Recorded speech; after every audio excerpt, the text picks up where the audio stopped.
Ladies and gents, good morning. You are trying to figure out what's making the noise.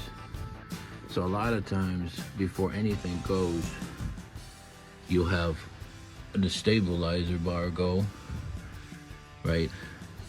The second thing that goes, CV joint right here, that goes. And as you can see, you kind of can start looking through this. You just go through this. You go through this, right? The stabilizer bar looks fine, right? Sometimes you gotta grease them up.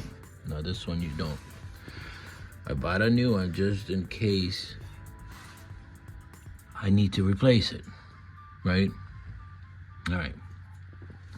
Brakes, you check your brake pads. As you can see, them brake pads are still good. Trying to figure out what is making the noise. Every time you hit a pothole or something, it just makes a horrible noise. Then you look up here on your shocks. Uh-oh.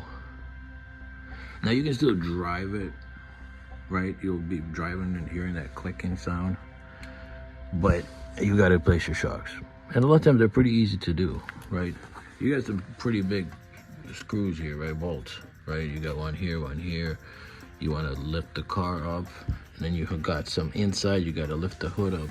But you're trying to figure out what is going on here, and you've gotta look at all these. 1, 2, right underneath here. 3, look at that guy, looks fine, right? Then move it around, see if it moves. Pretty solid, everything's fine. So, and when you drive, you know, you ain't got no shaking issue, right? Your steering wheel ain't shaking, so boom, we got a problem. It's right here is the shocks. Now, am I gonna replace these? Hell no.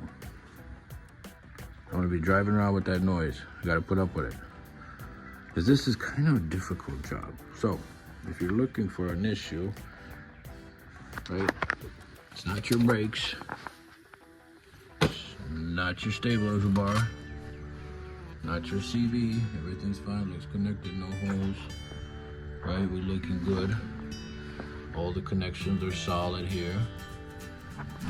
And then when you look up here, uh-oh. All right, good luck to you, I know. Now, I've been driving with this problem for about 60,000 miles. And I figured, let me just get in there and fix it. But then, yeah, I'll wait. I'll put up with the noise.